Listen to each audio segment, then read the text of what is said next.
We asked you earlier in the program, have you seen them? I bet you have seen those commercials. You've probably seen the ads online as well. Low T or low testosterone. Whitney Butcher from the Whitley Law Firm is joining us in studio now, along with Ben Whitley. And let's kind of start from the beginning. What actually is low T? Well, low T, first of all, is a term that's been coined by the marketing companies. So it's made up. It's made up. It's catchy. It's catching on. It's low testosterone, which can be a medical condition that men have been diagnosed with. Hypogonadism is the medical term, but essentially it means low testosterone production. And this could be caused by some genetic issues. It could be caused by men that are taking chemotherapy for cancer. It could have issues with the pituitary gland, which is the gland of the brain that kind of sends the signals to the endocrine system about which hormones to make. So this is a medical issue, and these replacement hormones can be prescribed by a specialist or the doctor for a good reason, and they help many men. What the problem is that the drug companies have seen an opportunity here to lower the bar for diagnosis and take what was already approved for this specific hypogonadism. For those patients, that have been diagnosed with this. Right, and created a bigger market and are pushing the drug for others who may not need it.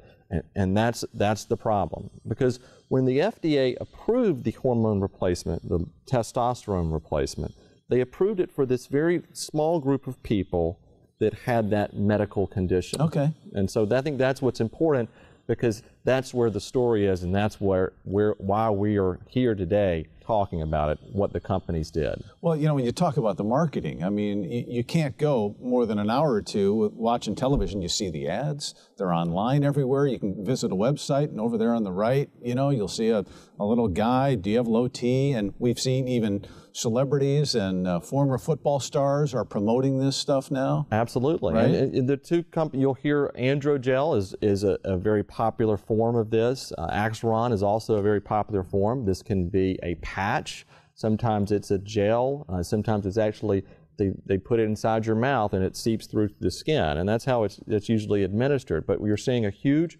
marketing push, coming up with words that are catchy like low T and having celebrities endorse it to create a larger market for men to possibly take the drug. But I mean, as my doctor explained to me, it's as you age, you naturally lose testosterone as you get older. Right, and I think it was Stephen Colbert recently said it's amazing how they've turned aging into a disease. But I think we've got to be careful here because, again, there are people that have this medical condition that for some reason, either genetic or other reasons, they're not producing enough testosterone, and in those situations, that is a useful prescription for them to help. But the problem is, all right, what do the studies show and what's gone wrong? So, Whitney, what actually has gone wrong? What do those studies show? We know that there was the Finkel study that was just published this year in 2014. Right. Well, back in late fall of 2013, there was an observational study of a group of VA patients, actually, where they found around a 30% increased risk for a cardiovascular event for the patient population using these low testosterone therapy medications. So the Finkel study is different because it involved a much larger sample size of men, and it found that twofold increase for men aged 65 and up of having a heart attack, stroke, cardiovascular event. But it also found an increased risk of nearly 3 times for younger men who had a prior history of a cardiovascular event. So these findings have prompted the FDA in just late January of this year to come out and issue a safety communication encouraging patients and doctors to be more open about the potential risks and weigh those with the benefits. Certainly hasn't affected the marketing at all. Not yet. And you know, as you're watching the show now, there could be new developments happening.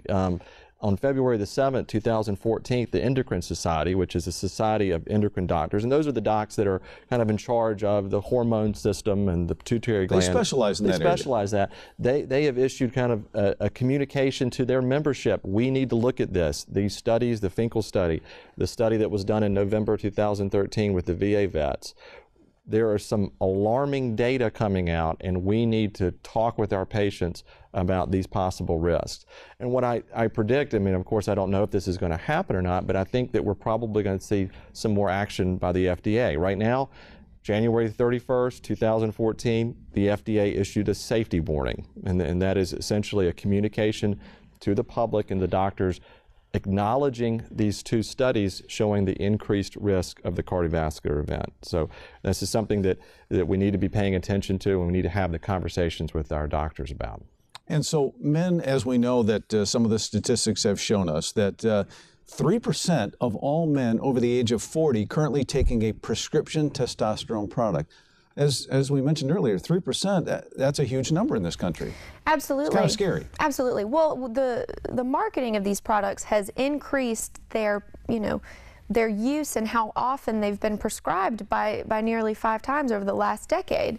This is a billion-dollar medication. I mean, this is a billion-dollar drug for these companies, and it's really, made a lot of money. And there is a population who really does need this medication, but it's just been opened up and overly marketed without really taking a full look at the potential risks. We even talked about I know there are websites out there, and I think we were talking a little bit earlier about one of these websites where the person selling it says, get in the game. Mm-hmm. It's all, they're using the sports vernacular to get in the game, like you're out of the game. And I think, a lot of guys see that, and as they age and get older, maybe lose some energy and such. Hey, maybe that's me. Exactly. Right? And interestingly, that same website has a section for spouses and partners to go on and learn how to talk with your partner about low T and to accompany them to the doctor and offer support. So this is a very organized effort to get more and more men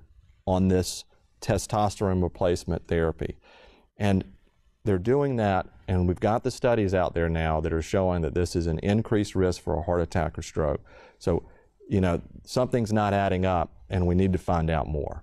Absolutely. Well, when you watch some of the advertisements and the marketing and such, it's appealing to a certain segment of society that says, well, hey, maybe that's affecting my relationship with my spouse because maybe I do have low T and maybe I need to, look into this and such. And so it would seem to me that would be when you're talking about the way that these pharmaceutical companies are marketing, that's what they're marketing to. Mm-hmm. Right. Not to the small percentage of men out there that have the hypogonadism that really need this. That's right. And the marketing is causing men to go into their doctor's offices and say, hey, what about low T? What about this androgel, Axeron? Can we talk about that? So the marketing is direct to the consumer, and that's one of the changes we've seen in the pharmaceutical industry is a lot of direct to consumer marketing, where it used to be more direct to the prescribers and informing prescribers of the benefits and risks. I gotta admit, it's why the last time I went to the doctor and had a physical done and he took blood, I asked him about it. He said, sure, we can check it. So I guess I fell prey to the marketing as well because I asked him about it. Otherwise, I may not have asked him about it. Well, and these aggressive marketing tactics we've seen before with some of these other major blockbuster drugs. Sure. Absolutely. Think about Vioxx. Think about Yaz birth control. Even the Mirena IUD. You see a lot of times these same stories tend to repeat themselves where you see a rush to market, billion-dollar drug, and then, whoops, maybe this thing caused some problems. Now the medicine catches up, and then the FDA gets involved, and we're just going to see more and more information come out. And I think the fact that the doctors, the Endocrine Society, is looking into this. Whitney, I think it's interesting again if you could sort of talk about the increase percentage-wise in the numbers of prescriptions that we've seen over the last decade. It's astronomical.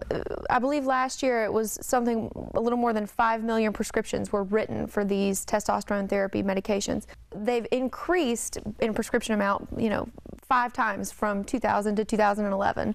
It's a $1 billion drug share in the market right now, and so they're widely used. Again, this Finkel study that was released in January of this year was a very large sample size and really, has caused the Endocrine Society and the FDA to issue information and safety alerts calling for more in-depth studies, calling for a more thorough evaluation of how these testosterone therapies can affect patients. Ben, we know that the FDA doesn't get involved like this and issue warnings unless they know it's serious, right? They're very serious, and these reports have come out within months of each other, and the FDA taking action. And I want to applaud them for taking such quick, direct action.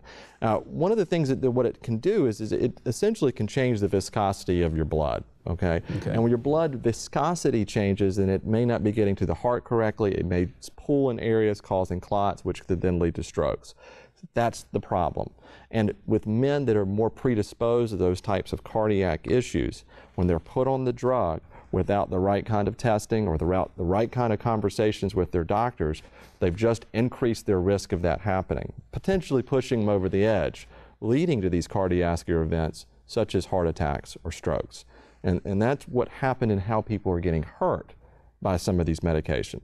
Well, let's face it, this can be a very serious situation. It might be affecting you. It might be affecting one of your loved ones. So the best way to get in touch with the Whitley Law Firm, simply call the 800 number on your screen. You can also go to the website, which is whitleylawfirm.com. And know this, your conversation will be held in strict confidence with one of the attorneys there at the Whitley Law Firm. So just get in touch and have a conversation. We're back with our final segment in just a moment. This is Attorneys on Call.